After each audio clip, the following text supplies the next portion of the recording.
হাসির রাজা, জ্ঞানের রাজা, রসিক রাজা।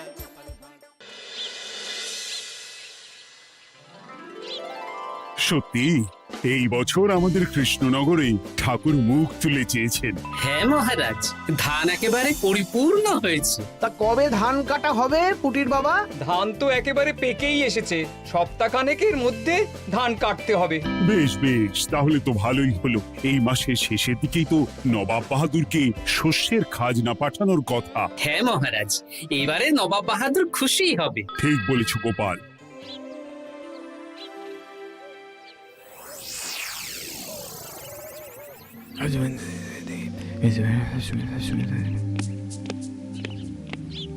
প্রণাম খাম্বাজরাজ। ওই তো কৃষ্ণনগরের মন্ত্রী চলে এসেছে। ও, এর কথাই তুমি বলেছিলে? হ্যাঁ, ওই রাজ্যের সব খবরাখবর আমায় দেয়। ইনি কে?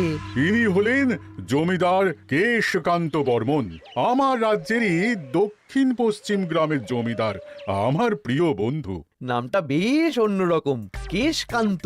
আসলে ওদের বংশ পরম্পরায় সকলের উন্নত ঘন কেশ আছে, তাই ওদের পরিবারের সবারও নামে একটা করে কেশ আছে। আমি খাম্বাজ রাজের সৌমিত্র এবং সুপরামর্শদাতা। কিছুদিন আগে আমার মাথায় খুব খুশকি হচ্ছিল, মাথার চুল পাতলা হয়ে আসছিল। কিন্তু আমার পরামর্শে একটা তেল মাখতেই মহারাজের মাথার চুল এখন ঘন হয়ে উঠেছে, আর কোনো সমস্যা নেই। বাবা বাবা, ভালো ভালো ভালো। এবার তাহলে কাজের কথাটা বলে দিন। এবারে তো শুনলাম তোমাদের রাজ্যে অনেক ধান উৎপাদন হয়েছে, তাই স্বাভাবিকভাবে নবাব বাহাদুরের কাছে রাজস্ব অনেক বেশি দেবে, কি তাই তো? হ্যাঁ, এবারে রাজস্ব দানে কৃষ্ণনগরই প্রথম হবে। না, তা হবে না। নবাবের কাছে অত ধান পৌঁছবে না, এমনকি কৃষ্ণচন্দ্রের কাছেই চাষিরা বেশি ধান রাজস্ব দিতে পারবে না। সেটা কি করে হয়? পাকা ধানে মই দিতে হবে। বললাম না, ও আমার সুপরামর্শদাতা। হ্যাঁ, আমার মন্ত্রীকে বাণিজ্যের কাজে বাইরে পাঠিয়েছি কিছুদিন, তাই কেশকান্ত মাঝে মধ্যেই আমার কাছে আসে, গল্পগুজব করে আর সুপরামর্শ দেয়। কিন্তু আমি কি করব? তুমি রাতের অন্ধকারে চাষিদের ধান জমিতে পাকা ধানে মই দিয়ে দাও, এমন ভাবে কাজটা করবে যাতে কাকপক্ষীতেও টের না পায়। আর তাতে আমার লাভ? প্রত্যেক বছর নবাব রাজস্ব দানে বিজয়ীকে ৩,০০০ মোহর দেয়, আমি তোমাকে তার থেকে ১,০০০ মোহর উপহার দেব। ১,০০০ মোহর? হ্যাঁ হ্যাঁ, যাও যাও যাও, কাজটা শুরু করে দাও। আচ্ছা।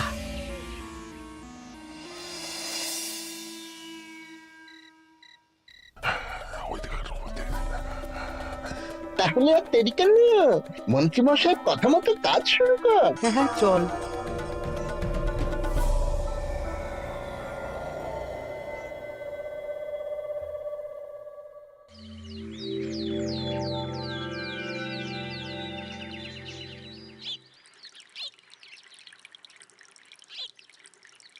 এবারে তো চাষাবাদ বেশ ভালোই হয়েছে। আশা করি নবাব বাহাদুরের কাছ থেকে এবারে আমরাই পুরস্কার পাবো। হ্যাঁ মহারাজ, সারা বাংলায় কৃষ্ণনগরের মতো উৎপাদন এই বছরে কোথাও হয়নি। সর্বনাশ হয়ে গেছে মহারাজ, সর্বনাশ হয়ে গেছে। কি সর্বনাশ হয়েছে গো পুটির বাবা? গতকাল রাতে আমাদের সব জমির পাকা ধানে মই দিয়ে দিয়েছে। সে কি? এবার আমরা কি করব মহারাজ? কাদের কাদের জমিতে হয়েছে এসব? যেই জমিতে তাকাবেন সেই জমিতেই এই কাণ্ড, ধান ঝরে সব মাটিতে পড়ে আছে। এবার আমরা কি করব? হায় হায় হায়, এবার আমাদের রাজ্যের কি হবে? নবাব বাহাদুরকে তো জবাব দিতে পারবো না। বড় বিপদ হয়ে গেল, রাজ্যে গ্রহের প্রকোপ নেমে এলো। ও, আর কদিন পরেই আমার টেকে আসবে ১,০০০ মোহর। ঠিক আছে, তোমরা সবাই এখন বাড়ি যাও। না, আমার মন মেজাজ ভালো নেই।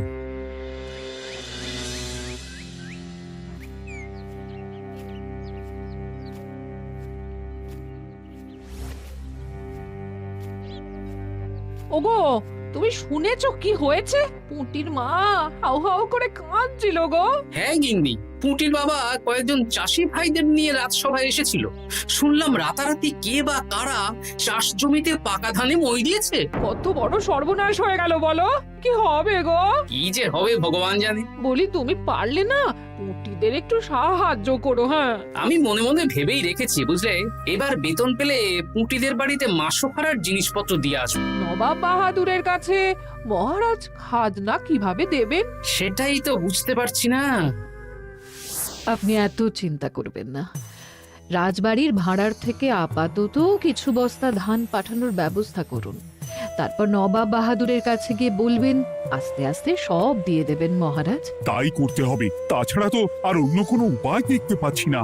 কিন্তু এবারে আর আমাদের মান রক্ষা হবে না। দেখি 2-1 দিনের মধ্যেই যতটা সম্ভব ভাড়া থেকে ধান পাঠানোর ব্যবস্থা করব।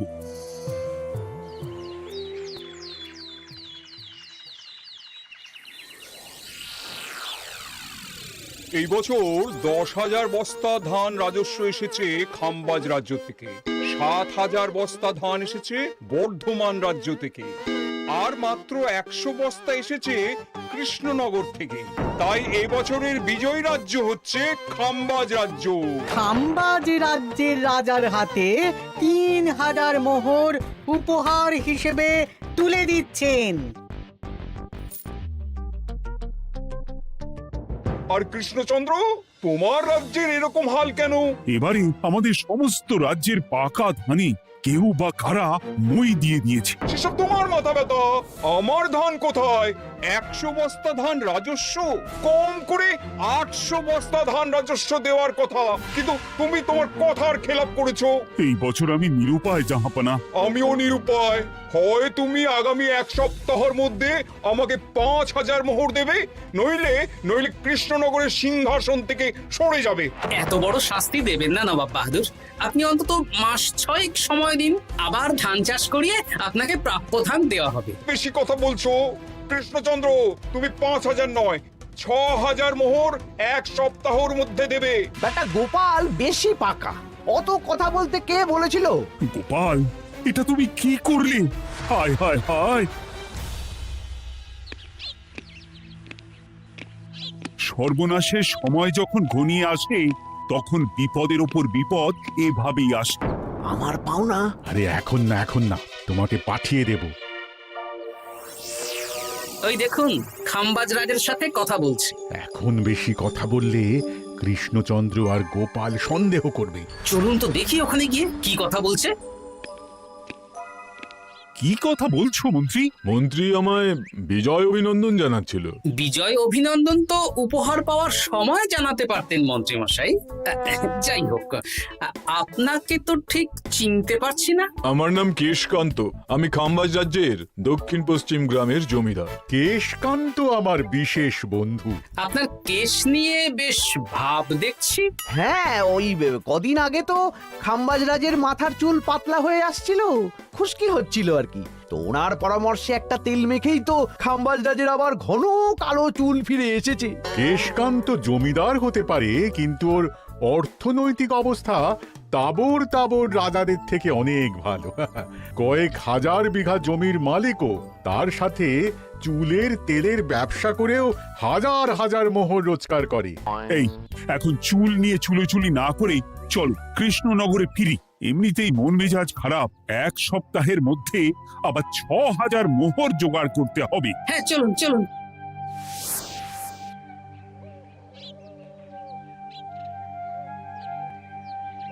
আচ্ছা মন্ত্রীমশাই, আপনি এই কেশকান্ত জমিদারের ব্যাপারে এত কিছু জানলেন কি করে? ওনার সাথে তো আমাদের আজই প্রথম দেখা। হাওয়ায় কত খবরই ভেসে আসে, সেরকম আমার কানেও এসেছিল। এসব বাদ দাও। গোপাল, মন্ত্রী, দুজনেই ভাবনা চিন্তা করো কিভাবে 6,000 মোহর জোগাড় হবে। পাকা ধানে মই পড়লো, এখন আবার এত বড় বোঝা। আমার কাছেও মহারাজ বেশি অর্থ নেই, সব মিলিয়ে মিশিয়ে ওই 150 থেকে 200 মোহর মতো আছে বাড়িতে। যদি বেশি থাকতো আমি আপনাকে নিশ্চয়ই সাহায্য করতাম মহারাজ। তাও করতেন কিনা সন্দেহ। তুমি চুপ করো।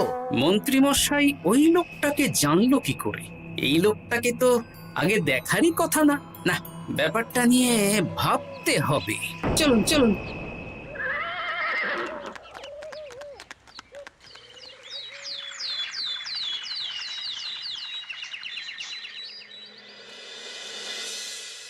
বুঝলে গিন্নি, এক সপ্তাহের মধ্যে মহারাজকে ৬,০০০ মোহর জোগাড় করতেই হবে, নইলে সিংহাসন ছাড়তে হবে। এখন কিন্তু আমাদের উচিত মহারাজের পাশে দাঁড়ানো। কিছু ভেবেছো কি? আপাতত আমার বিয়েতে পাওয়া আংটি বন্ধক রাখবো, আর তুমি যদি হ্যাঁ হ্যাঁ, আমার যে দুটো গয়নাগাটি আছে ওগুলো বন্ধক রাখো, পরে আস্তে আস্তে ছাড়িয়ে নেবো খন। দেখি বাকি সভাসদদেরকেও বলবো, যে যতটা পারে, তারপর ভগবানই ভরসা।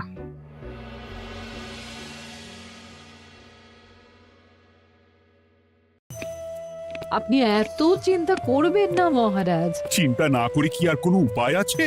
সিন্ধুকে যা আছে তা দিয়ে ৩,০০০ মোহর হয়ে যাবে, কিন্তু তারপর আর কি করব? এবার কি নিরুপায় হয়ে জায়গা জমি বিক্রি করতে হবে? কিছু একটা করতেই হবে। আপনি গোপালকে একবার বলে দেখুন, প্রত্যেকবার যখনই বিপদে পড়েছেন তখন গোপালই আপনাকে বাঁচিয়েছে। দেখি আগামীকাল রাজসভা শুরু হওয়ার আগে গোপালের সাথে ব্যাপারটা নিয়ে আলোচনা করব।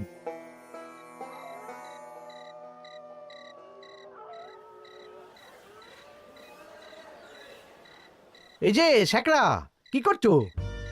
এই তো, বলুন। শোনো, আমার গিন্নির জন্য একটা হীরের হার বানাতে হবে, ওই ১,০০০ মোহরের মধ্যে। ১,০০০ মোহরে তো হীরের নাক, কান, গলা, হাত, পা সব গয়না, এই সব গয়না হয়ে যাবে মন্ত্রীমশাই। তাহলে বানাও, এই নাও ১,০০০ মোহর। ওরে বাবা, মন্ত্রী মশাই, ১,০০০ মোহর! এই মন্দার বাজারে এত মোহর কোথায় পেলেন? গতকালই তো বললেন আপনার কাছে ১৫০ থেকে ২০০টা আছে। সে যেখান থেকেই পাই, তাতে তোমার কি? না, আমার কিছু না। শ্যাকরা, আমি কয়েকটা গয়না বন্ধক রাখবো। দেখি কি আছে। এই সব মিলিয়ে এতে আমি ১৫ মোহর দিতে পারবো। বেশ, তাই দাও।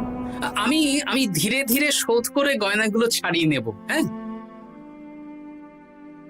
মন্ত্রীর ব্যবহারগুলো বেশ সন্দেহজনক লাগছে।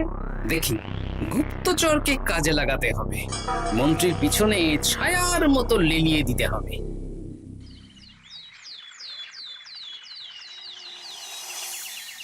মহারাজ, আমি চেষ্টা করছি আপনার এই মোহর কিভাবে জোগাড় করা যায়, আপ্রাণ চেষ্টা করছি। দেখো, আমি ৩,০০০ মোহর পারবো, কিন্তু তার বেশি হলে জায়গা জমি বেচতে হবে, হাতে যে বেশি দিন সময়ও নেই। আচ্ছা মহারাজ, দেখছি।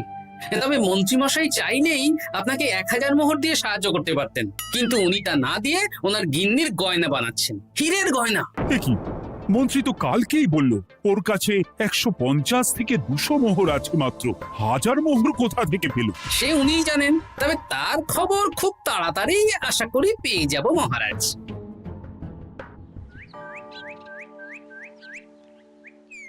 কাজটা একদম ঠিক করলেন না মন্ত্রী মশাই? আপনার কথা শুনে আমরা সবার জমির পাকা ধানে মই দিলাম, কিন্তু আমরা একটা পয়সা পেলাম না। আপনি যে এই কাজ করার জন্যে খাম্বাজ রাজার কাছ থেকে ওই ১,০০০ মোহর উপহার পেলেন, সেটা দিয়ে গিন্নির গয়না বানাতে দিলেন, কিন্তু আমাদের বেলায় লবডঙ্কা। আরে তোদেরকেও দেবো, একটু সবুর কর, আগে গিন্নির মাথাটা ঠান্ডা করি। না না, আমাদের এক্ষুনি চাই। আরে এক্ষুনি কি করে দেবো, আমার হাত খালি। আচ্ছা আচ্ছা, ঠিক আছে, এই নে ২ মোহর ধর, ২ ভাই ভাগ করে নি, পরে আরো দেবো। এটা কিন্তু ঠিক না। এসব আলোচনা খোলামেলা জায়গায় করা উচিত না। উফ, পরে তোদের সাথে কথা বলবো, এখন যেতে দে, বাজার করব, তারপর আবার রাজসভা আছে।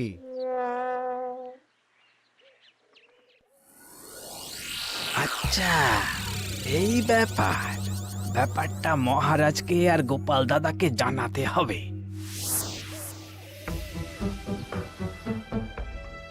গোপাল দাদা, মহারাজ আসল খবর পেয়ে গেছি। কি খবর? আমি একটু আগে শুনলাম। কাজটা একদম ঠিক করলেন না মন্ত্রী মশাই? আপনার কথা শুনে আমরা সবার জমির পাকা ধানে মই দিলাম, কিন্তু আমরা একটা পয়সা পেলাম না। আরে তোদেরকেও দেবো, একটু সবুর কর। মন্ত্রী, আমি না তোমাকে মেরেই ফেলবো। মহারাজ, মন্ত্রী মশাই এখানে গৌণ। উনি অর্থের লোভে এসব করেছেন, আর ওনাকে দিয়ে করিয়েছেন খামবাজ রাজ।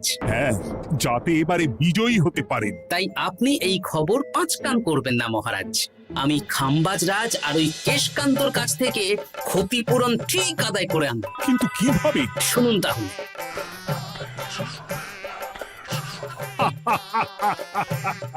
দারুণ বুদ্ধি। তাহলে এখন আসি মহারাজ, কাউকে কিচ্ছু বলার দরকার নেই। আপনি শুধু আগামীকাল সন্ধেবেলা খামবাজ রাজের দরবারে চলে আসুন। পারলে নবাব বাহাদুরকেও সঙ্গে করে নিয়ে আসুন। হ্যাঁ,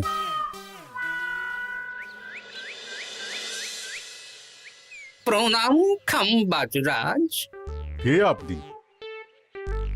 আমি হতাশ রঞ্জন, পশ্চিমে থাকি। কি চাই বলুন? কিছু চাই না, তবে একটা কথা শুনলাম তাই বলতে এলাম। কি কথা?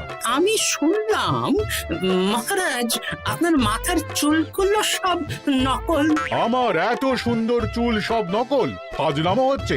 আমি যদি প্রমাণ করে দিই আপনার চুল নকল, তাহলে কি? তাহলে আপনি আমাকে 100 মোহর দেবেন। আর প্রমাণ না করতে পারলে আমি আপনাকে 100 মোহর দেব। বেশ, দেখো, এক্ষুনি দেখো, আমারই তো 100 মোহর লাভ হবে। এখন না, এখন না, আজ সন্ধেবেলায়। বেশ বেশ, তখনই এসো। এবারে জমিদার কেশকান্তর বাড়ি যেতে হবে।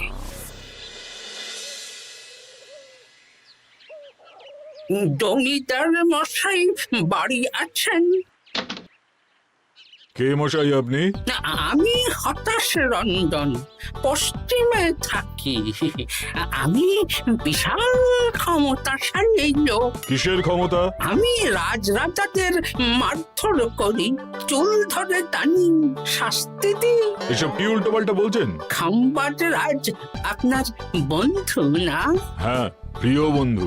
ওনাকেও আমি আপনার সামনে চুল ধরে টানবো, কিন্তু উনি কিচ্ছু করতে পারবেন না। উনি আপনাকে শুলে চড়াবেন। কিছুই করতে পারবেন না। বললাম না, আমি বিশাল ক্ষমতাশালী লোক। বিশ্বাস হচ্ছে না তো? তাহলে বাজি ধরুন, 10,000 মোহরের বাজি। 10,000 মোহরের বাজি? হ্যাঁ, আজ আমি খামবাজ রাজের রাজবাড়ি যাব, আর আমার শক্তি প্রদর্শন করব। ওনার চুল ধরে টানা হেঁচড়া করব, ওনাকে আহত করব, কিন্তু উনি আমাকে কিছুই করতে পারবেন না। বেশ, রাজি। বাজি 10,100 মোহর দিতে পারবেন তো? হ্যাঁ, আমি বাজি হারলে আপনাকে দেব 10,100 মোহর। দরকার হলে ওই কাগজে কলমে লিখিত পরিত করে নিন। বেশ, তাহলে তাই হোক। কিন্তু হ্যাঁ, একটা কথা, আমি শক্তি প্রদর্শন করার আগে থেকে প্রক্রিয়া চলাকালীন সময় পর্যন্ত আপনি খামবাজ রাজের সাথে কোনো কথা বলতে পারবেন না। বেশ বেশ।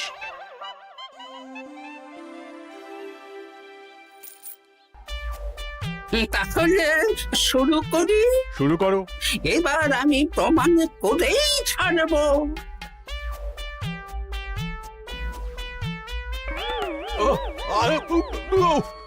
লাগছে লাগছে, বাবারে, লাগছে এই সেরেছে। লাগছে এ তো সত্যি সত্যি চুল ধরে টানছে। লাগছে লাগছে, বাবারে, বাবা। ওরে বাবা রে বাবা, কি শক্ত! এ কি, খামবাজরাজ কিছুই তো বলছেন না। তাহলে কি আমি হেরে গেলাম? না না খামবাজ রাজ, আমার ধারণা ভুল। যা শুনেছি তাও ভুল। এবার বিশ্বাস হলো তো? দাও দাও, এবারে 100 মোহর দাও। দিন কেশকান্ত মশাই, আমাকে 10,100 মোহর দিন। এ কি, ও তোমাকে 10,100 মোহর কেন দেবে? ওনার সাথেও তো বাজি ধরেছিলাম। কি বাজি? আপনার এখান থেকে বেরিয়ে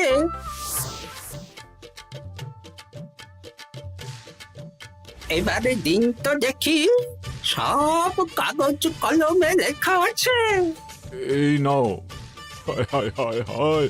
সাবাস গোপাল, সাবাস, তুমি আমার মুখ রক্ষা করেছো। গোপাল, কৃষ্ণচন্দ্র, নবাব বাহাদুর, আপনারা? হ্যাঁ, আমি গোপাল। এটা ছাড়া আর কোনো উপায় ছিল না খাম্বাজরাজ। আপনি আমাদের মন্ত্রীর মাথা খেয়ে যে জঘন্য কাজটা করিয়েছেন সেটা তো আর প্রমাণ করতে পারতাম না, তাই ছলে বলে কৌশলে আপনার প্রিয় বন্ধুর কাছ থেকে আদায় করে নিলাম।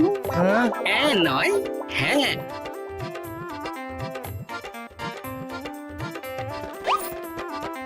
এই নিন মহারাজ।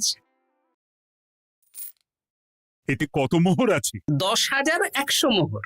এর থেকে 100 খাম্বাজরাজকে দিন, 6,000 নবাব বাহাদুরকে, আর বাকিটা আপনার কাছে রাখুন।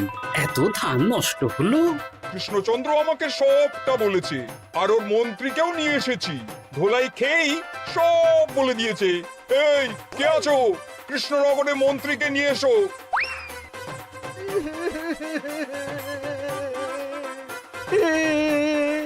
মার খেয়ে আমি সব বলে দিয়েছি খাম্বাজরাজ। উদ্ধার করে তো জাহাপানা, আমাকে ক্ষমা করে দিন। এর কোনো ক্ষমা নেই। তোমাকে আমি কারাগারে বন্দি করব। হায় হায় হায়,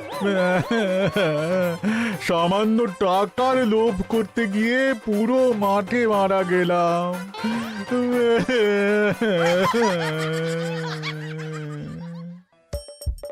হাসির রাজা জ্ঞানের রাজা রসিক রাজা গোপাল ভাঁড়।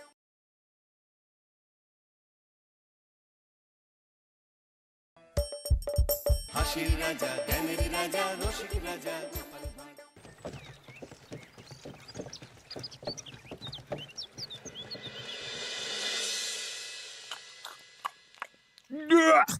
আরে বাবা, কি বিশ্রী রান্না হয়েছে!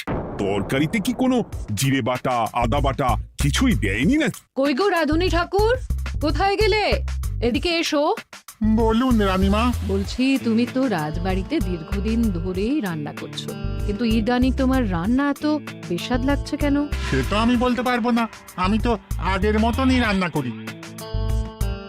ছোট মুখে বড় কথা বলছি, আমি কিছু বলতে চাই রানীমা।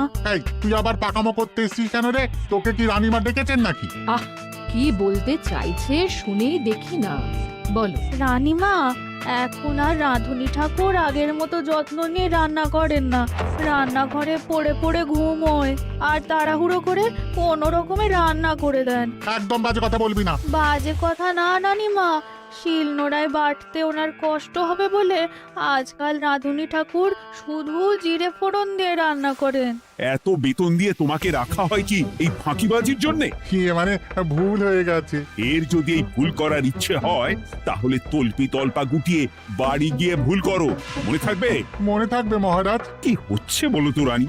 সকালে বাগানে পায়চারি করছিলাম, দেখি মালি একটা গাছেও জল দেয়নি। এই গরমে জল না পেলে যে গাছপালাগুলো মরে যাবে। সবাইকে এবার মনে হচ্ছে বলে বলে কাজ করাতে হবে।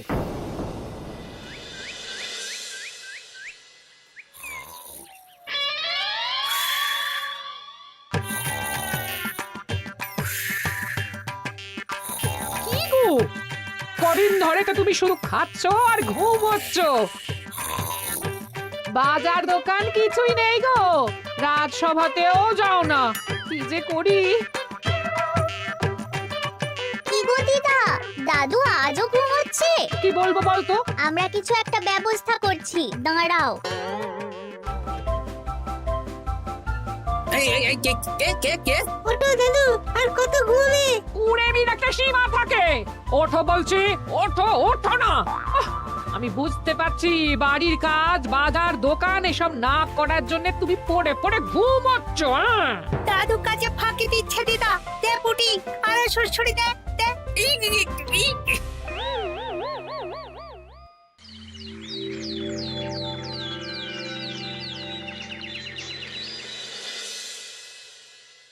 মহারাজের শরীর খারাপ, না মন খারাপ? মহারাজ এরকম চুপ করে ঘুম মেরে থাকলে তো রাজপাট সব উঠে যাবে। কিছুই বুঝতে পারছি না। মহারাজ আছেন চুপটি করে, নেই যে মুখে শব্দ। ফাঁকি দিলে এবার তাকে করব আমি জব্দ। অনেক শুয়েছি, আর নয়। মহারাজ, কে ফাঁকি দিচ্ছে? আমি তো ফাঁকি দিই না। পণ্ডিত, তুমি দিচ্ছ নাকি ফাঁকি? না না, বৈদ্য। আমি ফাঁকি দিলে সবাই ওই রোগে ভুগে মরে যাবে। আমি তো রোজ সময়ই রাজসভায় আসি, তাহলে আমি বলছি আসল কারণ। রাজবাড়ির রাঁধুনি ফাঁকি দিচ্ছে, আর 3 দিন ধরে রাজসভায় গোপাল বেপাত্তা। হ্যাঁ, এই গোপাল বেটাই আসল ফাঁকিবাজ। ওকে বরখাস্ত করে দিন।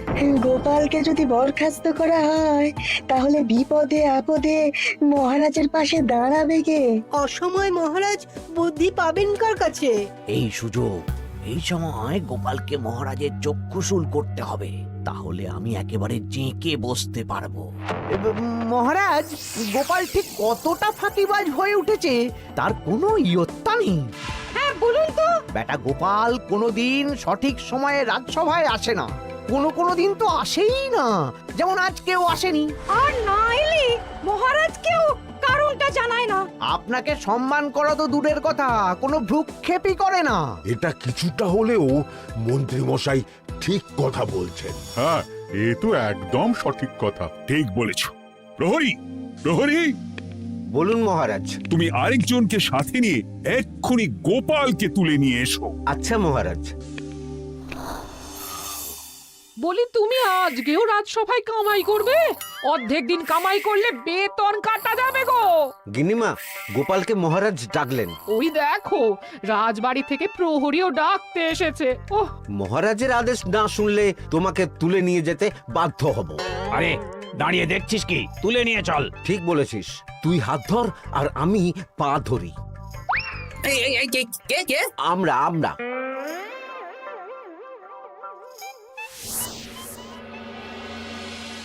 এসব কি গোপাল? তুমি বাড়িতে আছো, ঘুমোচ্ছ, অথচ রাজসভায় আসছো না, কি ব্যাপার? আগে মহারাজ, মস্তিষ্ককে বিশ্রাম দিয়ে বুদ্ধি বাড়াচ্ছিলাম। অনেক ব্যবহার হয়েছে তো, তাই একটু বিশ্রাম দরকার আর কি। আমার পুরো রাজসভাটাই ফাঁকিবাজ। আমি সবাইকেই বিদায় করব, আর গোপালকেও।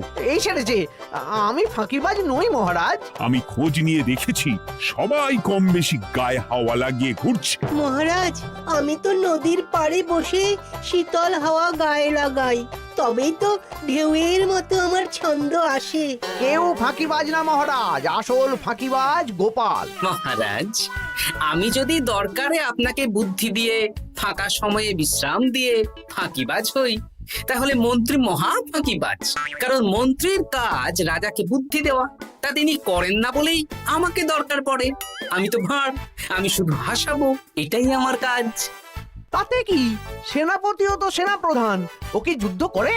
রাজ্যে শান্তি শৃঙ্খলা বজায় আছে, তাহলে যুদ্ধ করে হবেটা কি? হ্যাঁ, অকারণে পায়ে পা দিয়ে যুদ্ধ বাঁধাবো নাকি? হ্যাঁ, যত সব। যখন তখন বিপদ আসতে পারে, তাই যুদ্ধের জন্য সব সময় সামরিক শক্তিকে প্রস্তুত থাকা দরকার। হ্যাঁ, এটা গোপাল ঠিক বলেছে। সেনাপতিকে তো কোনোদিন সেসব নিয়ে মহড়াও করতে দেখি না। তাহলে দাঁড়ালো 3 জন ফাঁকিবাজ। মূল অভিযুক্ত গোপাল দিন রাত কামাই করে, মন্ত্রী মহারাজকে বুদ্ধি দেয় না, আর সেনাপতি যুদ্ধের প্রস্তুতি নেয় না। এই 3 জনকে আমি বিদায় করব। এই সেরেছে, এ তো দেখছি বিনা মেঘে বজ্রপাত। না, তবে তোমরা যে ফাঁকিবাজ নও সেটা প্রমাণ করার জন্য 12 ঘন্টা সময় দেব। আমাদের কি করতে হবে? তোমাদের 3 জনকে 3টে খালি বস্তা দেব। প্রত্যেকে ওই খালি বস্তা নিয়ে জঙ্গলে যাবে, আর এই 12 ঘন্টার মধ্যে জঙ্গল থেকে বস্তা ভরে আনবে। একটা বস্তা ভরার জন্য 12 ঘন্টা সময়? এ তো খুবই সহজ কাজ। সহজ কঠিন জানি না, যে ফাঁকি দিয়ে ফাঁকা বস্তা জমা দেবে বা কিছুটা ভর্তি কিছুটা খালি আনবে, সে সাজা পাবে। আচ্ছা মহারাজ, আমি বস্তায় কি নিয়ে আসবো সেটা কি আপনি দেখবেন? তা দেখব না, কিন্তু বস্তা ভরে আনতে হবে। আর যা বস্তায় ভরে আনবে তাই নিয়ে সবাই বাড়ি ফিরে যেতে পারবে। তার মানে বস্তাতে যা থাকবে সব বস্তার মালিকই পাবে। একদম তাই। বুঝে গেছি, ভিতরে কোনো গভীর পরিকল্পনা আছে। প্রহরী, প্রহরী, তুমি এই তিনজনকে 3টে বস্তা দিয়ে দাও, যথা আজ্ঞা মহারাজ। আর বাকি সভাসদেরা আজকে রাজসভাতেই থাকুক। ওরা 3 জন আসবে, ওদের বিচার হবে, তারপর ফিরবে। আমাদের খাওয়া দাওয়া তাহলে রাজবাড়ির তরফ থেকেই দেয়া হবে মহারাজ? হ্যাঁ, জঙ্গলে তো যাচ্ছি, কি নেব? গোপাল, আমি বলি কি, তুমি বরং আমার বস্তায় ঢুকে যাও, আমি তোমাকেই নিয়ে ফিরে যাই, ল্যাটা চুকে যাবে। আপনি যদি একা আমাকে বস্তায় ভরে নিয়ে যেতে পারেন তো চলুন। একা এই সেরেছে। দাঁড়ান, আমি আপনার কাঁধে চড়ে দেখি আপনি আমাকে বইতে পারবেন কি পারবেন না। না না, মুখ ফসকে বলে ফেলেছি, মাথা খারাপ নাকি? তাহলে নিজের মতন থাকুন।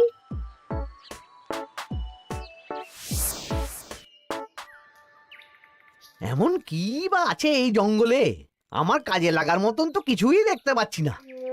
ওই তো ওই দিকটা একটু ছায়া আছে বেশ, ওই গাছের নিচে গিয়ে বিশ্রাম নিই। সেনাপতি, অত চিন্তা ভাবনা করার কিছুই নেই। মহারাজ তো আর দেখবেন না আমরা বস্তায় কি ভরে নিয়ে যাব। 12 ঘন্টা অনেক সময়। এখন বিশ্রাম নাও। আপনার ইঁদুরের পেট, আপনি বিশ্রাম নিন। দেখি জঙ্গলে থেকে কিছু ফল পেড়ে আগে খাই, তারপর না হয় ওই বস্তাটা ওই ফলমূলের খোসা আর মাটিতে পড়ে থাকা পাতা দিয়ে ভরিয়ে মহারাজের কাছে নিয়ে যাব। হ্যাঁ, বস্তা যখন বাড়ি নিয়েই যেতে পারবো, তাহলে বনের সব থেকে ভালো ভালো ফলগুলো আগে ভরে নি। গিন্নিকে এবার বলবো, বাজার আনি না তো কি হয়েছে, দেখো কত ফল এনেছি। যাই, এর থেকে কিছু মহারাজকে ভেট দেব, মহারাজ বেশ খুশি হবেন।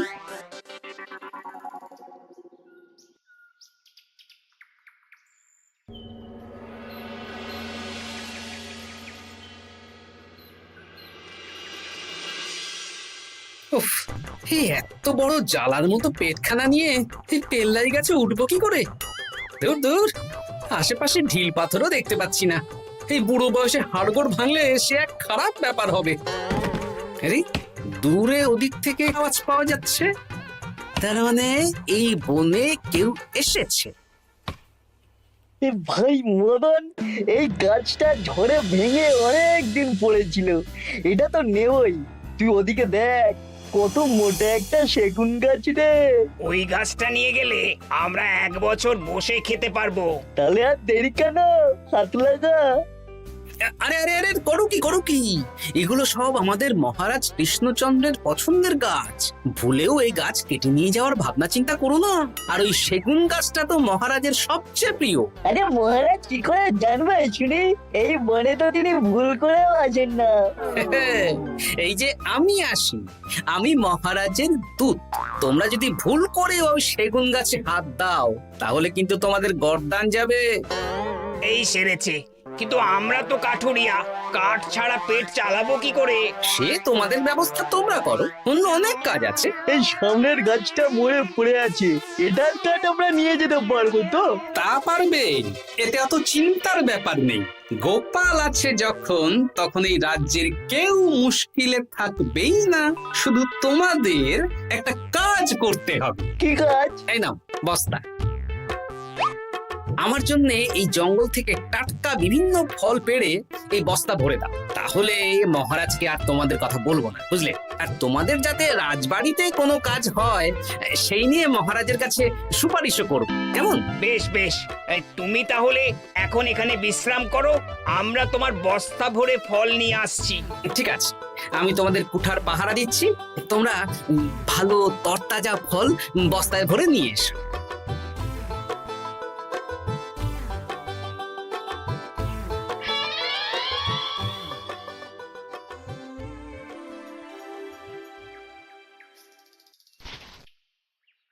ব্যাস ব্যাস ব্যাস, আমার বস্তায় পাতা ভরা হয়ে গেল, এবার যেতে হবে।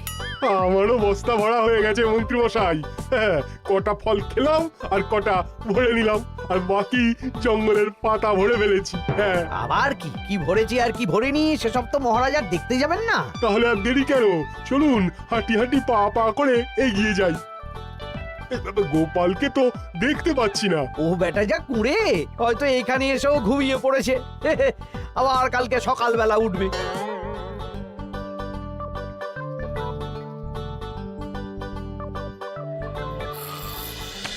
এই যে ভাইয়া এই যে হ্যাঁ কে কে আমরা ও বলো, বস্তা ভরে এনেছো? হ্যাঁ ভরে এনেছি। তাহলে চলো রাজসভায় যাই, তোমাদের একেবারে মহারাজের সাথে পরিচয়ও করিয়ে দেবো, আর কাজের ব্যাপারেও বলবো। চলুন। চলো চলো চলো।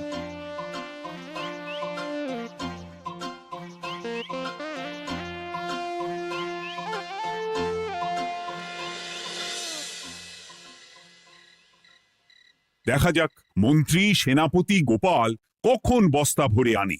এই তো চলে এসেছি, বিশ্রাম নিলাম, বস্তাও ভরে ফেললাম। এই দেখুন মহারাজ, আমিও বস্তা ভরে এনেছি। বাহ, তোমাদের বস্তা দেখে তো মনে হচ্ছে খুব হালকা। হ্যাঁ, আপনি যখন আমাদের বস্তা ভরে কি এনেছি সেটা দেখবেন না, তখন অত খাটাখাটনি করে কি লাভ মহারাজ? কিন্তু গোপালের এখনো অবধি দেখা নেই, ও কি সোনা গয়না ভরে আনছে? গোপাল যা কুড়ে আর ঘুম কাতুরে, হয়তো জঙ্গলেও ঘুমিয়েই পড়েছে। মহারাজ, আপনি একটা কাজ করুন, আমাকে আর মন্ত্রী মশাইকে যুগ্মভাবে বিজয়ী ঘোষণা করে দিন, ব্যাস। এত তাড়া কিসের? বাবা বাবা বাবা বাবা, তোমরা তিনজনেই বস্তা ভরে এনেছো, আমি খুব খুশি। আমার কথা শুনে কাজ করেছো, তোমরা তিনজনেই বিজয়ী। এবার বাড়ি যাও যাও। গোপাল কি করে বিজয়ী হয় মহারাজ? এই বস্তা ভরে নিয়ে আসাতেও তো ওর ফাঁকিবাজি ধরা পড়ছে। কিসের ফাঁকিবাজি? এই যে দুটো লোক তোমার হয়ে বস্তা বয়ে আনলো, সে তো মহারাজ সহ আমরা সবাই দেখতেই পেলাম। তা তো ঠিক, গোপাল নিজে হাতে বস্তা ভরে আনেনি।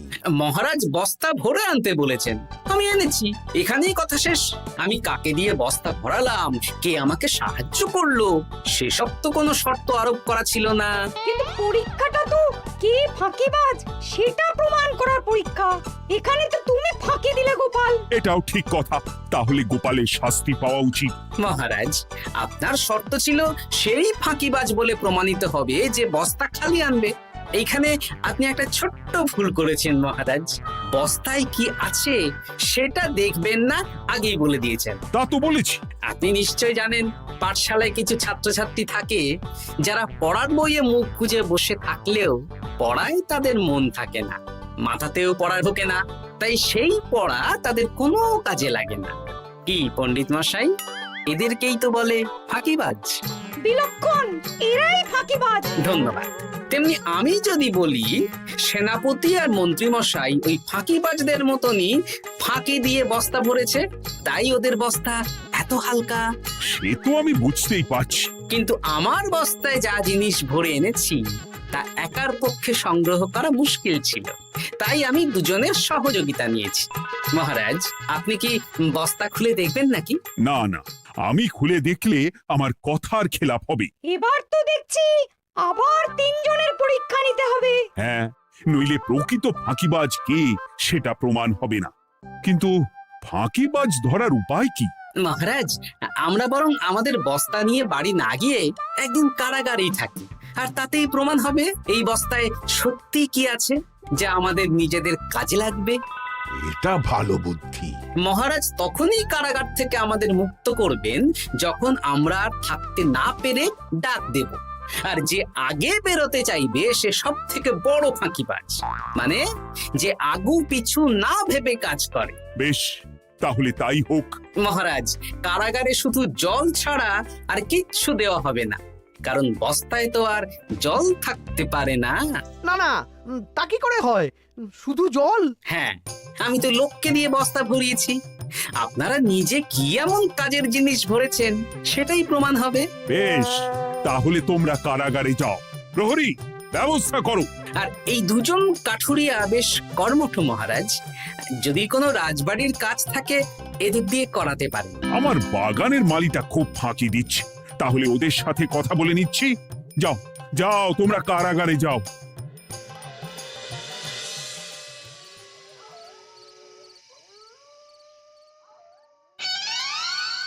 ওরে বাবা রে, কি খিদে খিদে পাচ্ছে রে। দেখি বস্তায় কি আছে দেখি।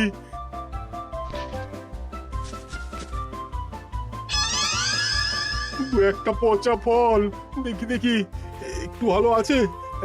এটা একটু ভালো আছে, হ্যাঁ এটাই খাই, হ্যাঁ এটাই খাই।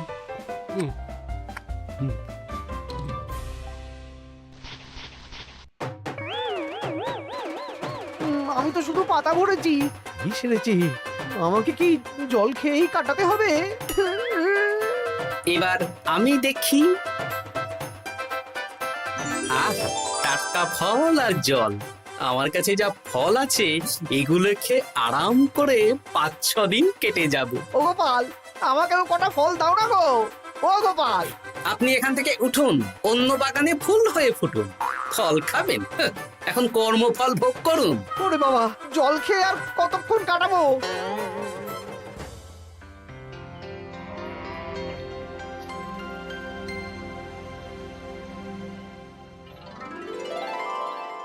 উফ, পেটটা চুই চুই করছে, কি খিদে পেয়েছে না।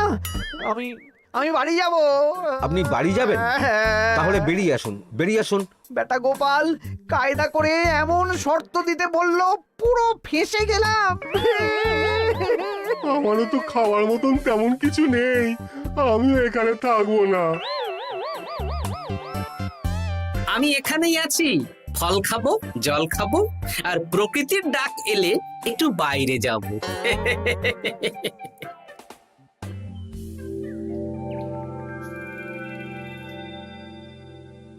কি তোমরা কারাগারে এক রাতের বেশি তো থাকতেই পারলে না? কি আর করব বলুন মহারাজ, আমরা তো আর গোপালের মতন বস্তা ভরে টাটকা ফল নিয়ে আসিনি। বেটা গোপাল আমাদের দেখিয়ে দেখিয়ে ফল খাচ্ছিল, ওতে আমাদের খিদে আরো বেড়ে যাচ্ছিল। তাহলে এরা দুজনে তো হার মেনে নিল। গোপাল কি করছে? গোপাল খাচ্ছে আর ঘুমোচ্ছে। ওকেও নিয়ে এসো। আচ্ছা মহারাজ। একই মহারাজ, আমার তো এখনো বাইরে আসার ইচ্ছে হয়নি। কি আর করা যাবে, ওরা হার মেনে নিয়েছে, তার মানে তুমি জয়ী হয়ে গেলে গোপাল। আমার বস্তায় ভরে অনেক ফল এনেছিলাম, এখনো অনেক আছে। আপনি তাহলে বাকি ফলগুলো নিয়ে নিন। তাহলে তো এটাই প্রমাণ হলো গোপাল কাজের সময় ফাঁকিবাজি দেয় না, শুধু বুদ্ধি বাড়ানোর জন্য একটু বেশি ঘুমোয়। এই নাও গোপাল, তোমার উপহার। মহারাজ, আমি সময়ের কাজ সময়ে করি আর বাকি সময় একটু ঘুমাই। আমার এখন ঘুম দরকার মহারাজ, কাল থেকে অনেক ধকল গেল যে। বেশ, তোমাকে ঘুমানোর জন্য 1 সপ্তাহ ছুটি দেওয়া হলো। ধন্যবাদ মহারাজ। কি সেনাপতি আর মন্ত্রী মশাই, এবার বুঝলেন তো, ফাঁকি দিলেই ফাঁকে পড়তে হয়, তাই কাজ করলে ভেবে চিন্তে করুন। চলি। খুব ঘুম পাচ্ছে।